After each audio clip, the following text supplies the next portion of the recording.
Olá, hoje nós começaremos os nossos estudos sobre a lei de Deus.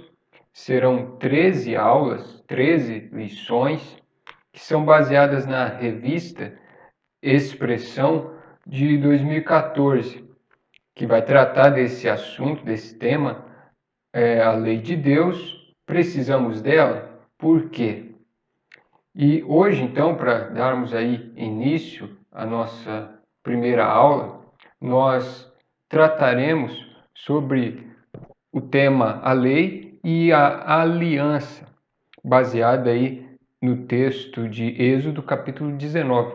Eu gostaria que você pausasse o vídeo nessa hora e lesse o capítulo, o capítulo 19, fizesse a leitura do texto e assim depois retomasse aqui, desse continuidade ao vídeo, já que a aula vai basear, a lição em si vai basear nesse texto. Nós estaremos vendo ele, analisando alguns versos, e então será bastante útil a leitura de todo o capítulo. Que você então faça isso e assim então prossiga com a aula, tá certo? E nós vamos estar então estudando esse tema, a lei e a aliança, quando algumas pessoas nos dias de hoje dizem que nós vivemos na graça e não na lei, ou que nós não vivemos debaixo da lei. Só que é importante entendermos o que isso significa. O que significa dizer que nós vivemos na graça e não na lei? Significa que a lei não tem mais nenhuma importância para nós? Não é isso. A lei tem importância ainda nos dias de hoje, e é sobre isso que nós vamos estar meditando, sobre a lei de Deus em sua origem, sua importância e principalmente a necessidade e a aplicação dela para nós que vivemos no hoje, para nós, principalmente os cristãos que vivem o presente momento. Com isso, então, nós iniciaremos as nossas aulas, nossa aula hoje, baseada nesse capítulo 19, onde nos narra um momento marcante do povo de Deus, quando ele vem adiante ali do Monte Sinai.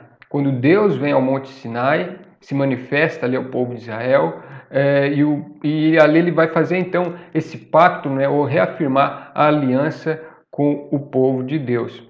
Israel ele havia deixado o Egito já há cerca de 2 meses, então eles vão se achegar ali diante do Monte Sinai.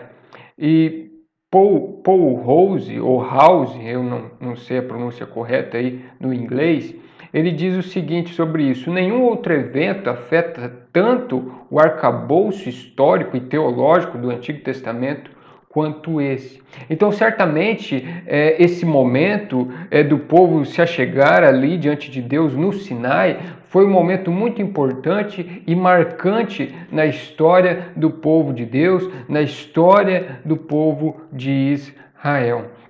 E nesse momento histórico, foi caracterizada ali uma série de elementos que são importantes para nós. Há uma mensagem preparatória ali. Deus vai dar uma mensagem mesmo antes de dar a lei ao povo. Ele vai dar a lei a eles, mas ele também vai dar uma mensagem preparatória antes mesmo deles receberem a lei de Deus. E é sobre isso que nós vamos estar aí vendo um pouquinho a respeito nesse exato momento, que trata então como a aliança como um pré-requisito da lei. Então o Senhor chamou Moisés e ordenou que anunciasse uma mensagem preparatória. O povo deveria se preparar para encontrar com o Senhor e se preparar para receber então assim a lei de Deus. E nós observamos nisso, podemos observar alguns aspectos importantes nessa mensagem que Deus vai trazer ali a Moisés e que Moisés vai anunciar ao povo. O primeiro aspecto é o reconhecimento da redenção. Versículo 4, veja o que diz, então, no capítulo 19, versículo 4. Tendes visto o que fiz aos egípcios, como vos levei sobre as asas de águia e vos cheguei a mim.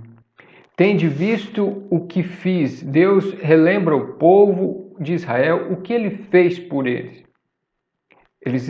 Há 2 meses atrás, eles estavam como escravos do faraó, escravos no Egito. Eles eram prisioneiros e Deus os libertou. Deus livrou eles e os trouxe até ele agora, ali naquele momento. Se eles estão ali, é graças ao Senhor que os libertou e trouxe eles até o Monte Sinai.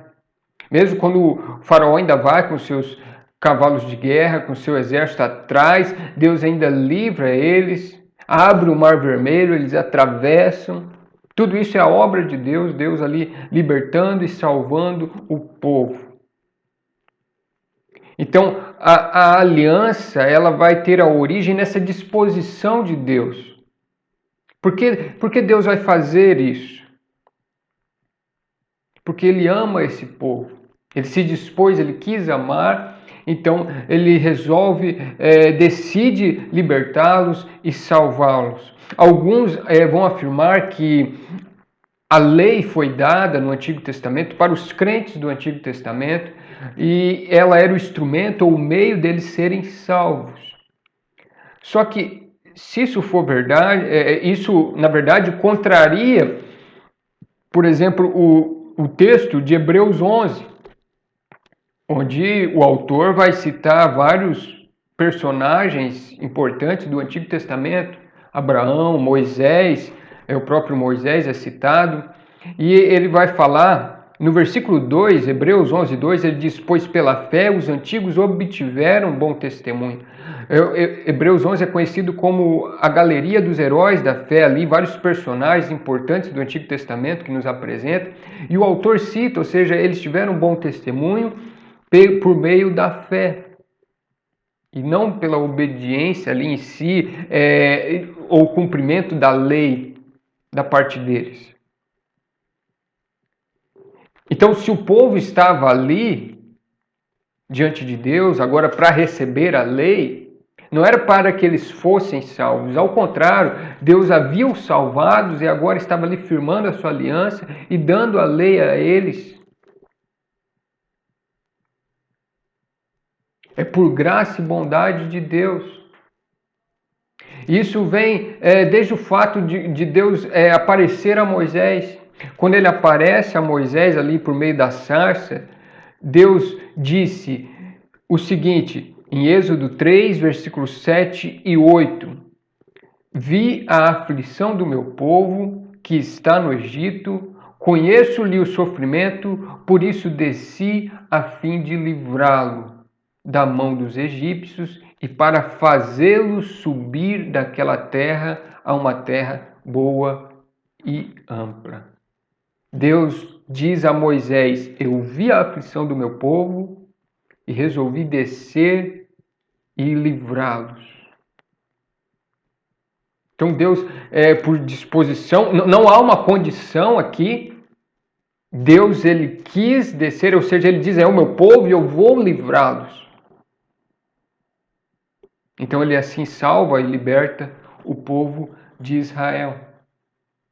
Por vontade e disposição dele de amar, de escolher e amar esse povo, ele assim os liberta e traz agora eles até o Monte Sinai, ali para agora firmar essa aliança. Então, sendo assim, não é a lei que promove a salvação, mas a salvação que promove a lei. Deus salvou o povo e agora ele vai dar a lei a esse povo, o qual ele ama. Então, Israel deveria, antes mesmo de receber a lei, se lembrar ali, reconhecer aquilo que Deus havia feito, ou seja, de tê-los libertado da escravidão, de tê-los salvado do Egito e de Faraó.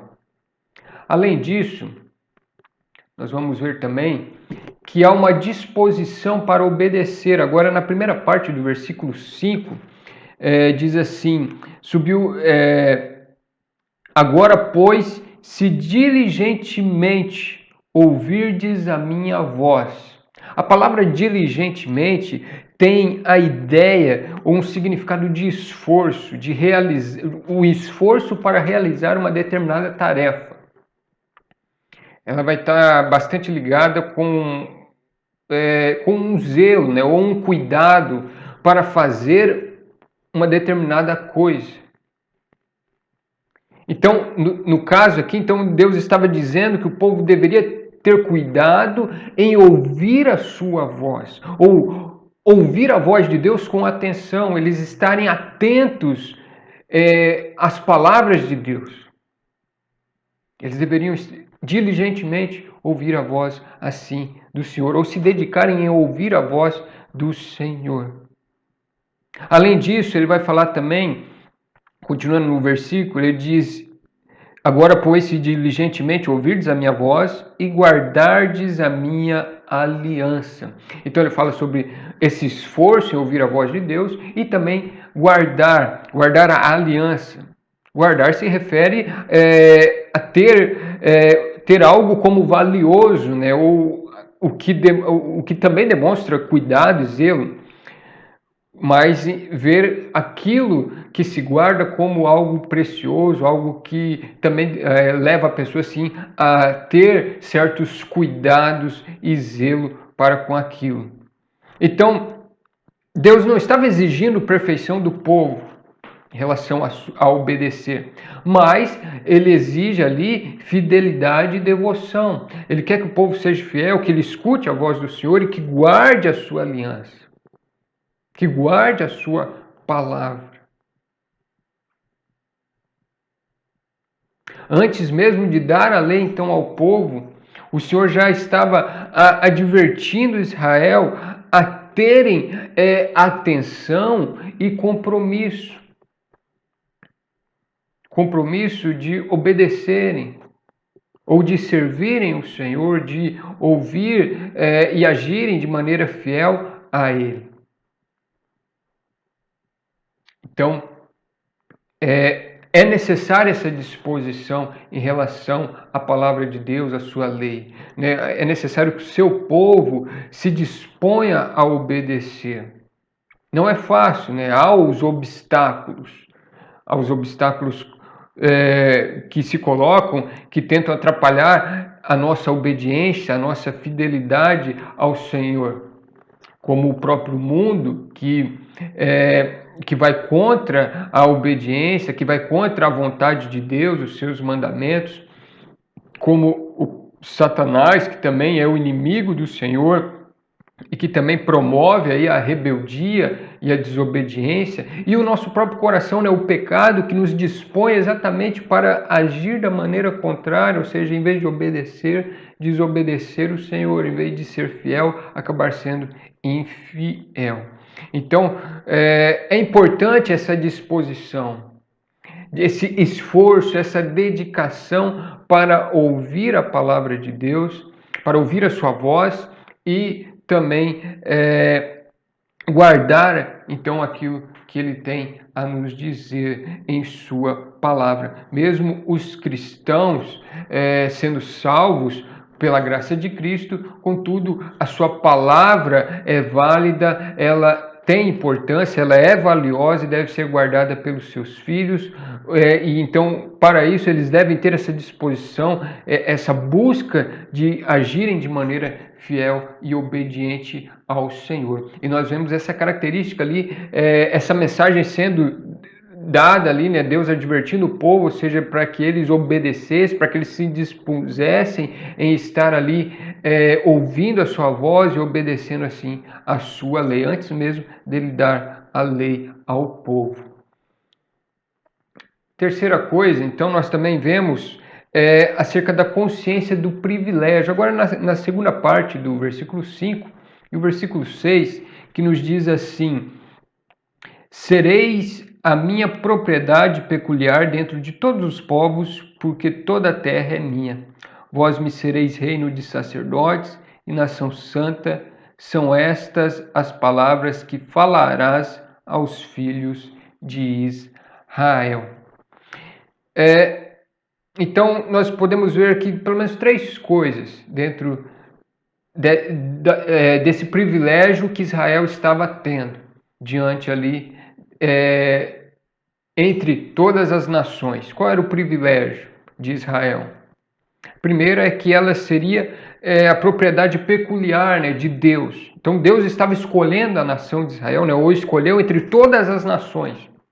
Ele escolheu o povo de Israel e não é por méritos de Israel.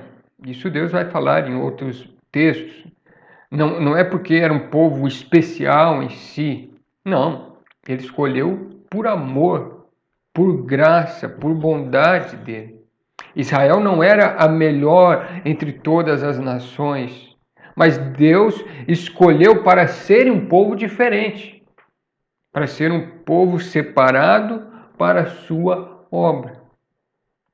Entre todas as nações, Deus escolheu Israel por graça e misericórdia.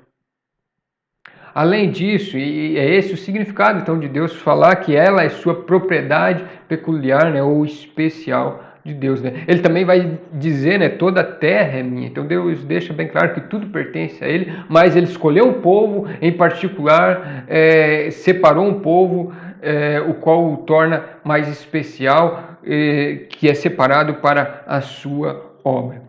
Deus também fala, então, aí no versículo 6, vós me sereis reino de sacerdotes. Então, por que Israel tem esse privilégio? Porque ela é uma propriedade, é separada para ser uma propriedade peculiar, né, especial ali de Deus, e também um reino de sacerdotes.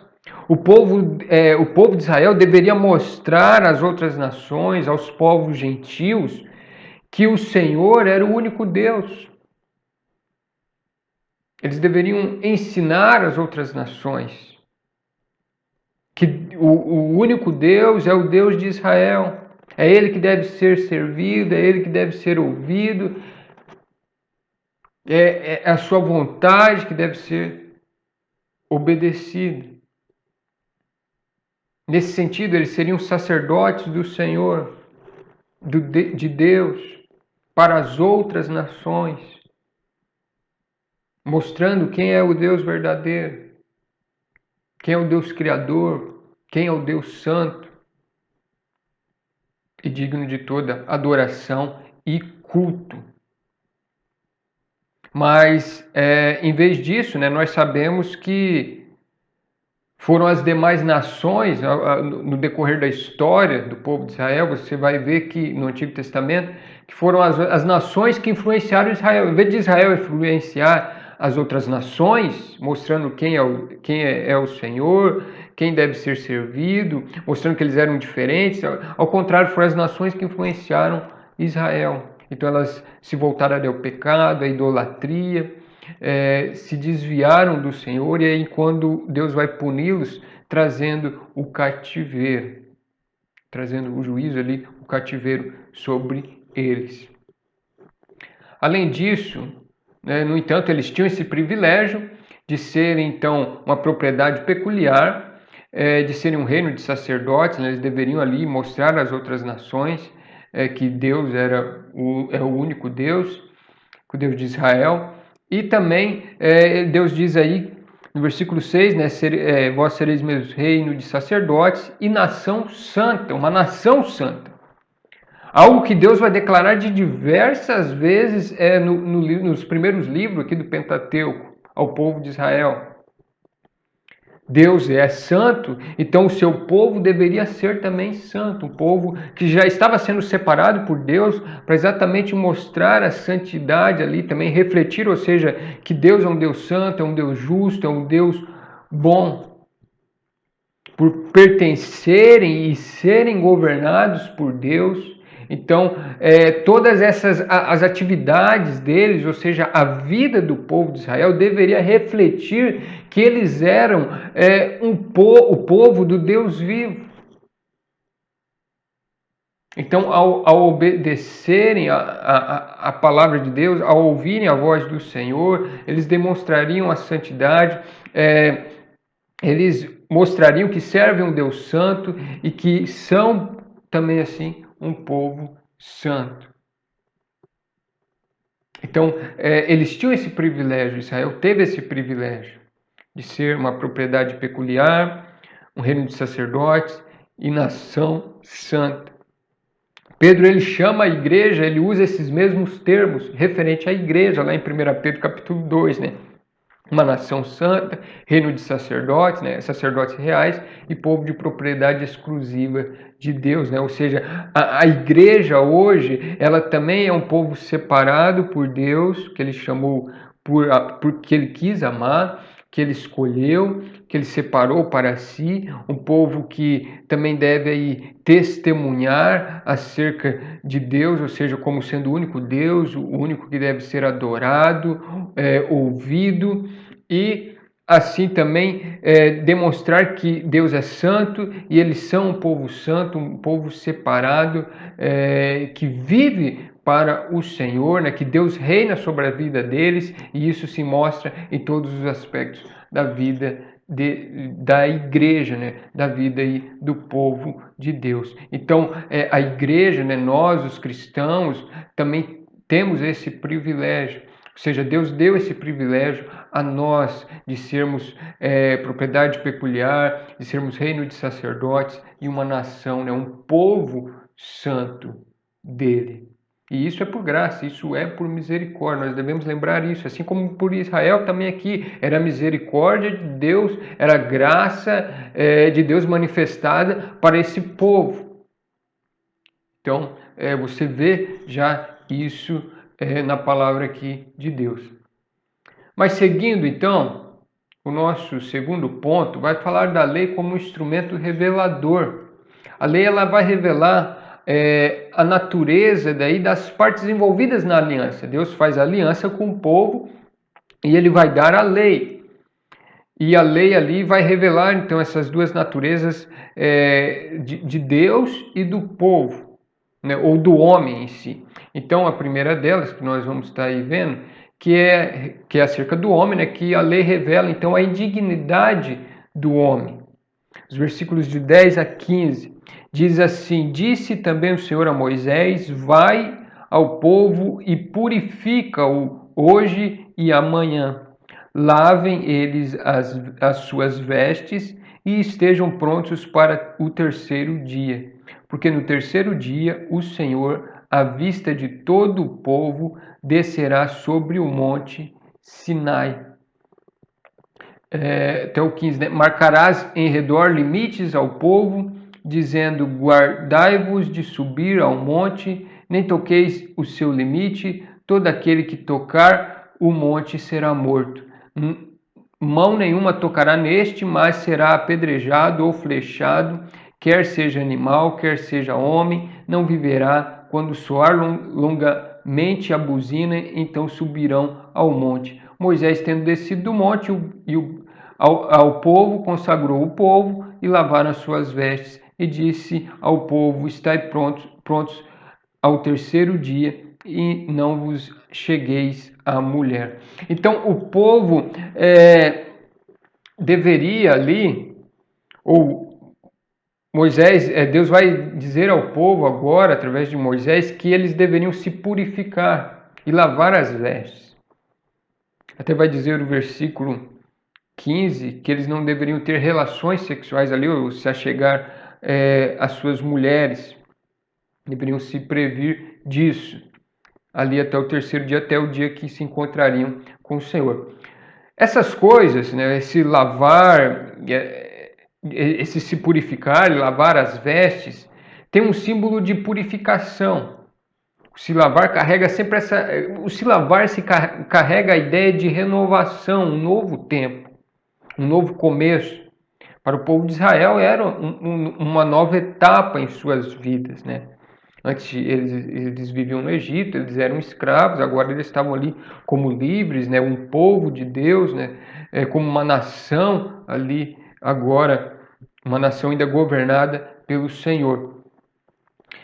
Além disso, era necessário, né, eles se encontrarem com Deus, que é santo, né? Ou seja, era uma nova etapa e eles se encontrariam com Deus. E então era necessário esse reconhecimento da indignação, ou melhor, da indignidade do povo. Diante de um Deus santo, o homem, por ser pecador, ele é impuro. Então, esse ato ali de lavar as vestes, de se lavarem, de se absterem ali de relações sexuais, vai demonstrar, né, simbolizar essa impureza do homem, né, que ele é pecador e que está diante de um Deus que é santo e que ele necessita então ser purificado, ser lavado, ser limpo dos seus pecados. Então, carrega esse significado espiritual também. A purificação trata-se então de ficar limpo do pecado no coração. E devemos nos lembrar que lavar em si, né, ou seja, o rito ali, o externo em si, eles fizeram aquilo, eles se submeteram, se lavaram, lavaram suas roupas, não tocaram, não tiveram relações, mas sabemos que essas coisas aqui não têm poder em si de santificar e de purificar. Elas eram somente um símbolo. Essas cerimônias não têm poder em si. A corrupção, como a Bíblia vai nos deixar bem claro, ela está no coração do homem, o pecado. Está no coração humano. E a lei mostra isso. A lei vai mostrar que o homem não consegue, ela vai mostrar que o homem peca ao não cumprir a lei, ao não conseguir obedecer.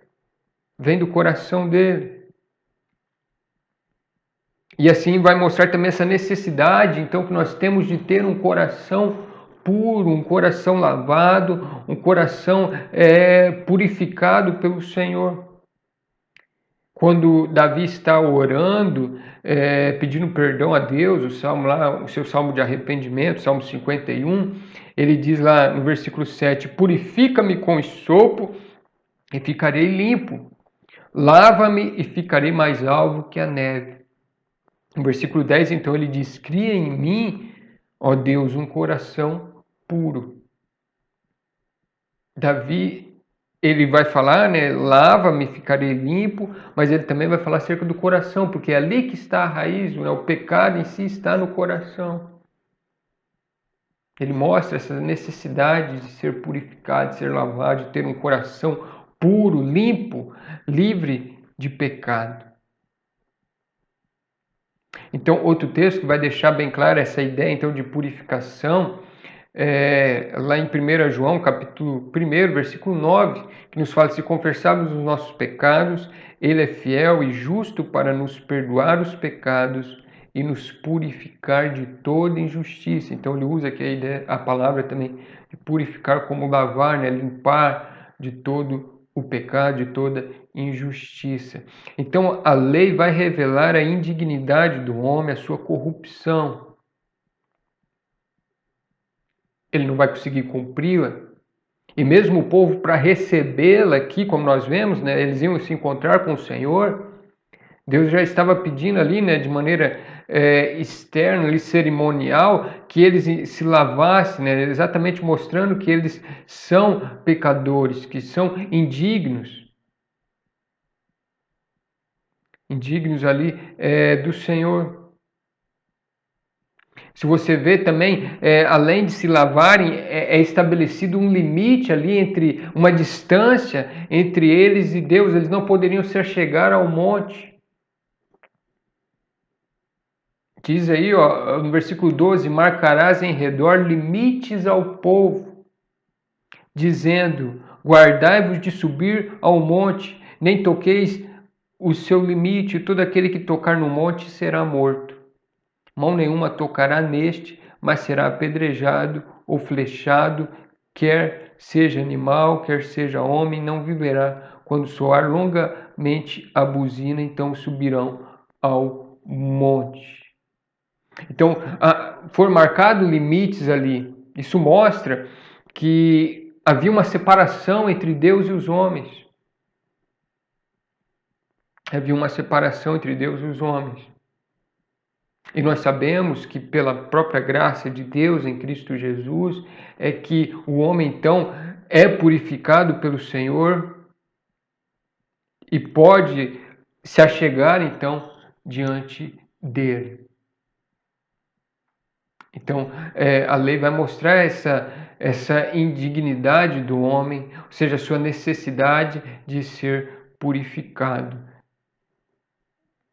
Ou seja, que ele é um pecador e que necessitava e necessita ser lavado, né? E somente Deus é que pode purificar o homem, né? Através ali de Cristo Jesus. Além disso, também já até o que eu já comentei, a lei vai revelar então a natureza santa de Deus. Ela vai revelar a indignidade do homem, né, o seu pecado, a sua impureza, e vai revelar a natureza santa de Deus. Os versículos 12 em diante nos fala assim. Então até já li, na verdade, até o 15, então o versículo 19,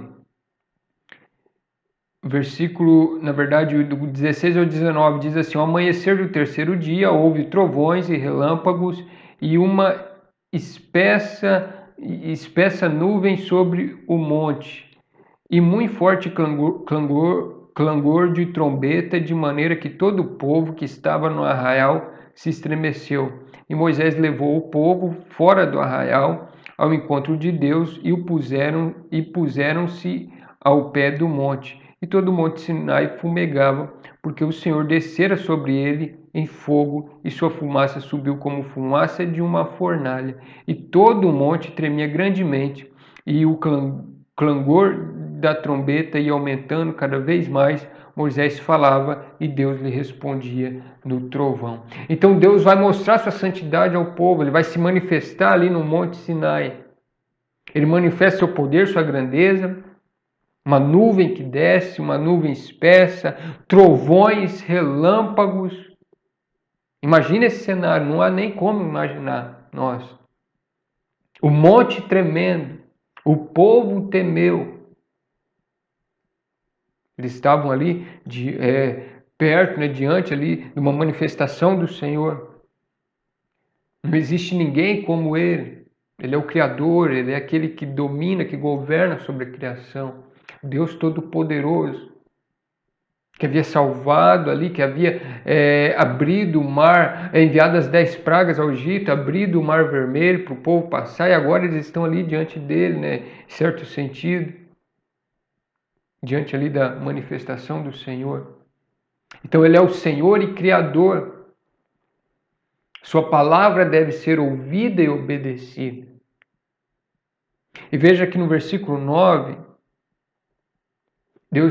Deus havia dito a Moisés, disse o Senhor a Moisés: eis que virei a ti numa nuvem escura, para que o povo ouça quando eu falar contigo, e que para também creiam sempre em ti. Então Deus fala, eu virei para que o povo me escute você. Na verdade era principalmente para que eles escutem Moisés, entendessem que Moisés era alguém ali escolhido pelo próprio Deus para falar em nome dele e estar à frente do povo. Aí o versículo 19, né? E o clangor da trombeta ia aumentando cada vez mais. Moisés falava e Deus lhe respondia no trovão. Então Moisés ia falando e Deus falava. Então Deus deu a lei ao povo, a lei vai revelar a santidade de Deus e também ensina o homem a viver de modo santo, né? Ou conforme a vontade de Deus, que é santo. Como nós vimos, Deus havia separado Israel para que eles fossem uma nação santa. E, ao ouvirem a voz de Deus, ou ouvirem e obedecerem ali os seus mandamentos, a lei, eles seriam então essa nação santa. Essa nação santa ali, reino de sacerdotes. Concluindo assim, então nós vemos que no Monte Sinai, Deus ele firmou sua aliança. Aliança que ele havia feito ali com Abraão, Isaac, Jacó, ele vai reafirmar, né, firmar novamente, agora com seus descendentes, né, o povo de Israel. Ela tem origem no próprio amor de Deus, né, pelo seu povo. Ele quis, ele escolheu, ele se dispôs a amar o povo. E ela tem o propósito de dar a um povo o povo que é indigno, o privilégio de se tornarem uma nação santa. Ela tinha esse propósito. E ela também ainda tem, mesmo para nós, né, que vivemos hoje. Ou seja, a lei foi dada para tornar isso uma realidade visível, né? Ou seja, tornar o povo santo. Ao obedecerem ela, eles seriam santos, seriam diferentes das demais nações. Assim, então, a lei deve ser vista como um resultado da aliança e não a sua causa. Deus não faz aliança com o povo por causa da lei. Ao contrário, ele faz aliança com o povo e daí dá a lei, para que orientasse o povo a viver de maneira fiel e servir ao Senhor. Então ninguém foi salvo por lei. Pelo contrário, são os salvos que a recebem, ou seja, Deus dá ao povo a qual ele salvou. Como nós vimos, o qual ele escolheu, o qual ele amou, o qual ele salvou, o qual ele traz para diante de si. E não é diferente com nós hoje. Ou seja, aquele povo, Israel, os crentes no Antigo Testamento eram salvos pela graça de Deus. Os do Novo Testamento, pela graça de Deus. Os de hoje é pela graça de Deus. E a lei é dada para nos orientar a vivermos como um povo santo de Deus. Porque Ele nos chamou para isso, para sermos sua propriedade peculiar, o seu povo exclusivo, né, o seu reino de sacerdote, de testemunharmos o seu nome e vivermos assim em santidade, ou seja, conforme a sua perfeita e boa vontade e santa vontade. Então, aplicando assim para nós, não veja então os mandamentos como uma forma de alcançar o favor de Deus. Eu vou obedecer e daí Deus vai me ouvir nas minhas orações ou atender ali os desejos que eu quero. Não. Não deve ser essa a nossa busca por conhecer e obedecer os mandamentos, né, a lei de Deus. E sim como uma revelação que ela é, né, que foi dada gratuitamente a nós, aos homens, para guiar em viver as nossas vidas em comunhão com Deus e fazermos a sua vontade, que é boa, perfeita e santa. Então também, né, além disso, de ver a lei dessa maneira, nós também devemos então praticá-la, né, ou obedecê-la, sendo grato porque nós somos salvos e feitos povo de Deus, né? Ou seja, Deus nos chama para fazer parte do seu povo, né? E isso é por graça, é através de Cristo Jesus, né? Que morreu por nós, que pelo meio do seu sangue nos purificou do pecado, nos chamou assim, nos fez filhos de Deus, né? E como filhos, nós devemos ter então agora essa disposição para ouvir a voz de Deus e viver de acordo com a aliança que existe, né, entre Deus ali e o seu povo, né? Ou seja, obedecendo ali o Senhor, né? Amando Ele, sendo grato, Ele buscando obedecer, né? Buscando fazer a sua vontade, e a lei vai nos ensinar, né? Vai mostrar qual é a vontade de Deus, né? Qual é a maneira que nós devemos viver, que agrada e que glorifica o Senhor. Então, que Deus assim nos ajude.